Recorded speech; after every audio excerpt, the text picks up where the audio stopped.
Bueno, se nos fueron unos segundos, un poquito más, aquí en la pausa, pero ya lo tengo a Néstor Arzandi, al contador y licenciado en Economía. ¿Para qué? Mire si debe tener para hablar Néstor, ¿eh? Ya estamos con él y le decimos muy, pero muy buenos días. Contador y licenciado en Economía, mire usted si tiene para hablar. ¿Cómo le va? Muy buen día, Néstor, ¿cómo Hola, está? buen día. Buen día, ¿cómo estás, Carlos? Bien.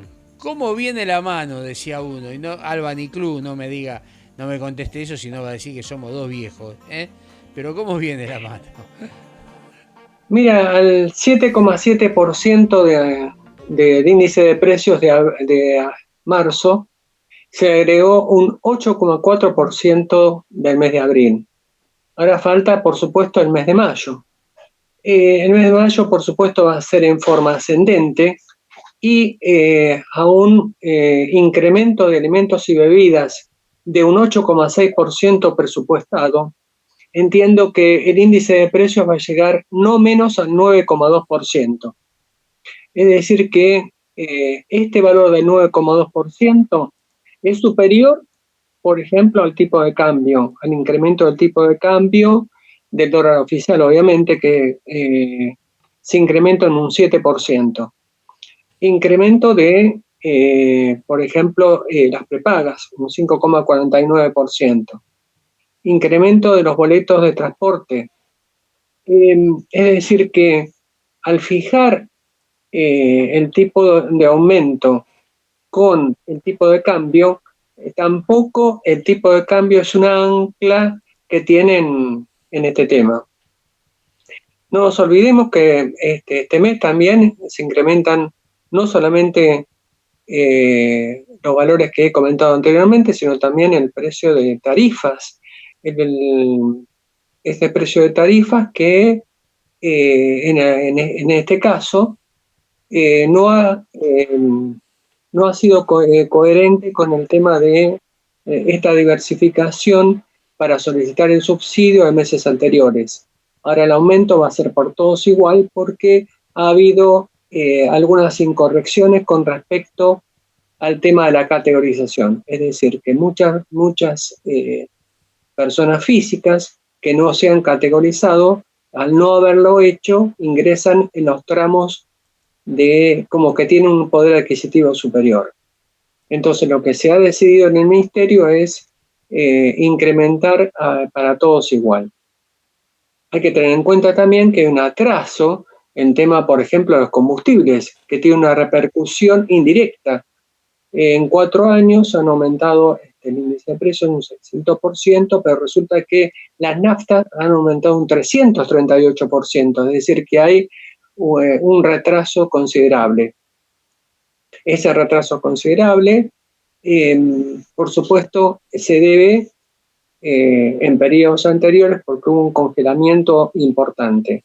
Cuando asumió la vicepresidenta Cristina Fernández de Kirchner, hubo un congelamiento hasta el mes de septiembre de 2020, desde cuando asumió en 2019, y eso provocó un desfasaje significativo en el precio de las naftas. En definitiva, eh, las condiciones para el resto del año, teniendo en cuenta que hay que particionarlo, porque primero hay que ver cómo llegamos, vale la redundancia, con el plan llegar hasta agosto, que es el tema de las PASO, y después cómo llegamos hasta el mes de diciembre, porque indudablemente lo que se quiere hacer es eh, traspasar deuda para el próximo gobierno. Tal vez teniendo en cuenta algún estado de debilidad electoral. Con respecto hasta agosto, se intenta aumentar el nivel de reservas, pero intentando comerciar con el tema de los swap de China, que se ha incrementado su valor en 5.000 millones más. Pero resulta de que, por supuesto, esto es deuda que hay que abonarla. Eh, es un crédito solamente para aquellos productos provenientes del país asiático, no es para todo el resto de los productos que se necesitan. Sí, te estoy escuchando, quedaste congelado. Estamos, Eh, sí, te decía que es una deuda que hay que abonarla, es decir, que esos swaps de China se han reactivado en el balance del Banco Central, pero también genera una deuda. Es decir, que no solamente existe deuda eh, externa, sino también existe deuda interna. Esta deuda interna, por ejemplo, también la tienen las provincias, donde las provincias deben, entonces se les solicitó a las provincias que con sus propios ahorros en dólares puedan cancelar los pasivos que tienen. Obviamente las provincias no tienen muchas reservas tampoco, entonces el panorama es un poco insostenible porque no se hacen obras de infraestructura, no se mejora la seguridad, eh, existe un ambiente absolutamente de desconfianza y es difícil revertir todo eso. Los otros días, esto hace aproximadamente un mes, vino acá un especialista surcoreano donde hablaba de que debe existir un acuerdo entre los partidos políticos. Por supuesto que estoy de acuerdo con que tiene que haber un acuerdo entre los partidos políticos para solventar esta situación. De hecho, en su oportunidad, por ejemplo, recordemos que existía hasta un compromiso también de la Iglesia para, en la época de que era presidente Eduardo Dualde, en 2002-2003, para sacar adelante el país. Lo que pasa es que las tensiones son significativas, el tema del poder es tan afrodisíaco que realmente se hace muy difícil este diálogo. Este diálogo que es necesario en todos los niveles, no solamente en el nivel político, sino también en niveles más bajos. Pero como siempre insisto, el nivel económico está sujetado a lo que acuerden en la instancia política. claro, seguro, seguro que es así y realmente es bueno que se tenga otra visión de las cosas, ¿no? Ayer yo lo que estaba viendo, ahí estoy, ahí me ves, estaba viendo que Feynman tenía algún tipo de información con lo que Milei iba a hacer, estemos de acuerdo o no, la reducción de ministerios, por un lado. Por el otro lado, iba a hablar con los jefes de la Fuerza de Seguridad para que ellos eligieran su propio jefe. Lo mismo para el Ministerio de Defensa. Y que dentro de la reducción de ministerios, obviamente iba a poner los ministerios mínimos y necesarios con que el país debe funcionar, o sea, retrotraer a los antiguos 8 o 9 ministerios, y también decía que iba a ser reelegido y que si es reelegido iba a reformar la constitución y volver a la vieja constitución, donde el mandato presidencial era de 6 años, no reelegible, y que iba a hacer referéndum en todo aquello que el Congreso de alguna manera no le jugara a favor, y haría un referéndum, ya sea en el económico o en distintos tipos de política. ¿Qué opinas al respecto? Eh, Primero el tema del referéndum, me parece que siempre para él sería necesario porque en realidad es poca la cantidad de legisladores que tiene. Entonces se tiene que manejar de esa manera o bien se tiene que manejar con DNU. Con respecto al tema económico de la dolarización, me parece que hace falta para llevar a cabo ese tema de la conversión de billetes y monedas en poder del público y en poder de bancos, harían falta 40.500 millones de dólares. Pero además también habría falta un tema de financiamiento, porque debería llevarse el nivel de financiamiento de superávit financiero a un 2,5% del PBI para lo cual para llegar a un 2,5% hace falta un 7% en concetar el gasto. Y esto significa una disminución sensible de los subsidios. Por supuesto, el tema de los subsidios es un párrafo aparte porque me parece que habría que buscar formas distintas de ayudar a la población de bajos ingresos, pero generando una política de trabajo, de volver a la dignidad del trabajo. Sí, Con respecto sí, una de las cosas que dijo que automáticamente suspendía todos los planes sociales. Obviamente que coincido con vos, es algo que no se puede hacer de golpe, sino que hay que hacer evaluaciones, y también esa gente, bueno, encaminarla hacia la producción, pero evidentemente también tienen que tener un ingreso. No puedes dejar, no sé, 10 millones de personas sin ingresos, ¿no? O sea, es un tema a tratar, ¿no? claro, es que si no existirían los subsidios sociales, en vez de ser una pobreza de un 40%, sería de un 50%. Ujú, ujú. Estamos hablando de un tema significativo, un tema que ya no tendría retorno, porque cómo se hace de vuelta para crear condiciones mínimas de habitabilidad, condiciones mínimas de trabajo, de seguridad y demás. Eh, y con respecto a reducción de ministerios, es cierto, me parece que habría que dejar a aquellos que sean consistentes con una determinada política. Obvio. Eh, Desde ya, me parece que el tema del financiamiento de todo esto, de esos 40.500 millones de dólares que hablaba antes, me parece que tiene que venir, por supuesto, de otro lado, porque no existen reservas. Eh, el tema podría ser un trabajo conjunto en ambas monedas. Ese trabajo conjunto en ambas monedas, que creo que sería una buena alternativa, incluso superadora a el tema de los patacones, las cuasimonedas, es que convivan en un mismo momento ambas monedas, hasta que se estabilice y se prestigie el valor del peso.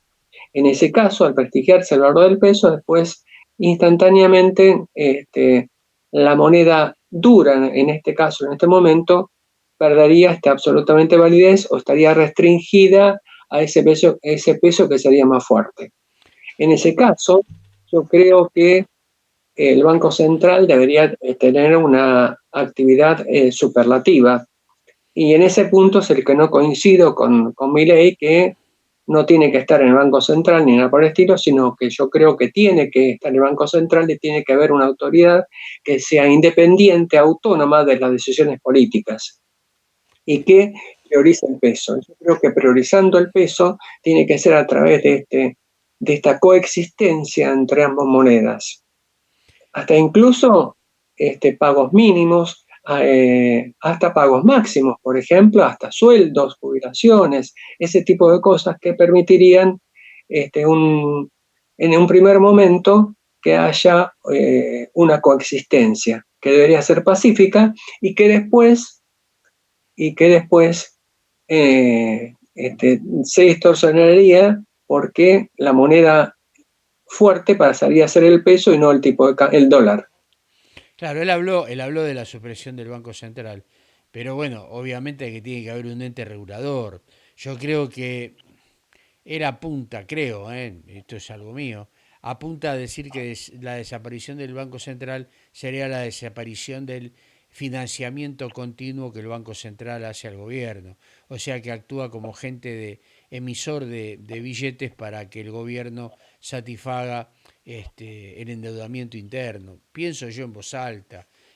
Obviamente tiene que haber un ente regulador madre para las entidades financieras y para preservar el valor de la moneda tal cual debería ser. Ahora el tema del valor de la moneda va a ser algo difícil porque evidentemente suba quien suba, va a tener que devaluar. No cabe ninguna duda, va a tener que tomar esa decisión porque reservas negativas, excesiva, más que excesiva, súper excesiva emisión monetaria, nos da que hoy el dólar no explota por distintos motivos. Primero porque sería atentar contra el gobierno, y eso lo saben las fuentes de poder económico, lo cual crearía una debacle muy grande. La otra es que evidentemente este mes hay una demanda de pesos muy grande, porque hay que pagar sueldos, hay que pagar aguinaldos y a su vez hay que pagar los nuevos convenios colectivos de trabajo que se habían abierto por la revisión del tema inflacionario. Por lo tanto, hay una demanda de pesos muy grande y el dólar está contenido solamente por eso, porque yo creo que el valor del dólar hoy supera ampliamente los 500 pesos. El valor real, el valor real. Nosotros, nosotros habíamos hablado de un valor del dólar ya hace varias semanas, que como vos bien decís está contenido. Además, por supuesto, devaluar es una mala palabra en tiempos preelectorales. Quitaría grandes posibilidades al partido gobernante. Entonces existen artificios hasta contables para disfrazar un poco la realidad. Pero lo cierto es que existe un descontento significativo en la población, existe hasta un adelanto de consumos, porque la inflación, como dije antes, de alimentos y bebidas va a llegar por lo menos al 8,6%, lo que va a trasuntar en una inflación de un 9,2% de piso. La Me núcleo, parece que ya estamos, la núcleo. sí, sí, me parece que ya estamos cercanos a dos dígitos, a un 10%, que ese 10% no significa, no significaba antes el hecho de, todavía no estamos en hiperinflación, pero las condiciones han cambiado, la estadística ha cambiado, la forma de medir ha cambiado, entonces en este momento estamos en recesión, hay una recesión significativa, un 4%, acercándose a un 4% interanual, y nos encaminamos hacia una hiperinflación que nos va a llevar puestos, porque realmente después vamos a tener mucho tiempo para poder recuperar. Claro, hay que entender algo, que en mayo nos va a dar ese valor cercano al 9 y junio va a ser superior porque acá al arrastre de precios mayoristas que hay, más los aumentos que el gobierno ha autorizado en varios rubros, vamos a tener una inflación en junio cercana al 10%. Yo no quiero ser pájaro de mal agüero, pero por más que Massa viaje, vaya a un lado, vaya al otro, es muy difícil frenar esto si no se toman medidas de fondo, cosa que no se están haciendo, y encima toda gestión que se está haciendo para conseguir dólares es infructuosa, porque saben que este gobierno se termina, saben que va a venir otros vientos, entonces hoy no quieren tomar ninguna decisión. Estoy hablando de los países que podrían ayudar o inversores que quisieran, vaya la redundancia, invertir en la Argentina. Por lo tanto, tiene menudo flor de cabeza el gobierno con todas estas situaciones. Absolutamente. Y esta inflación se va a potenciar, sobre todo el mes anterior al periodo eleccionario. Entonces, el plan llegar de buscar créditos en el exterior es porque realmente la Argentina ya no tiene un plafón de confianza. Al no existir ese plafón de confianza, los países futuros acreedores no tienen ningún tipo de prurito en decir que no, porque ya han dicho muchas veces que sí, la Argentina no ha cumplido. Exactamente. Néstor, te tengo que cortar. Lamento porque esto podríamos seguir hablando infinitas horas sobre la situación argentina y mundial, pero bueno, tenemos un límite de tiempo. Te agradezco mucho. Sábado mediante, por supuesto, estaremos nuevamente dando el informe económico, por lo menos de lo que está pasando en la semana. Todavía no tendremos el índice, pero bueno, ya se va a estar olfateando con todas las consultoras y aquellas averiguaciones que nosotros hagamos personalmente. Te mando un fuerte abrazo, Que tengas Igualmente. un excelente fin de semana. Nos vemos. Nos vemos, igualmente. Estaba con nosotros el contador y licenciado en Economía, Néstor Alessandria. Les propongo, como siempre, una pequeña pausa para que nos podamos comunicar ahora sí, con el tema, por supuesto, de... Esto da que hablar también, ¿eh? El panorama internacional y la licenciada Juana de los Santos. Pausa y ya estamos con ustedes aquí, en Libre Opinión.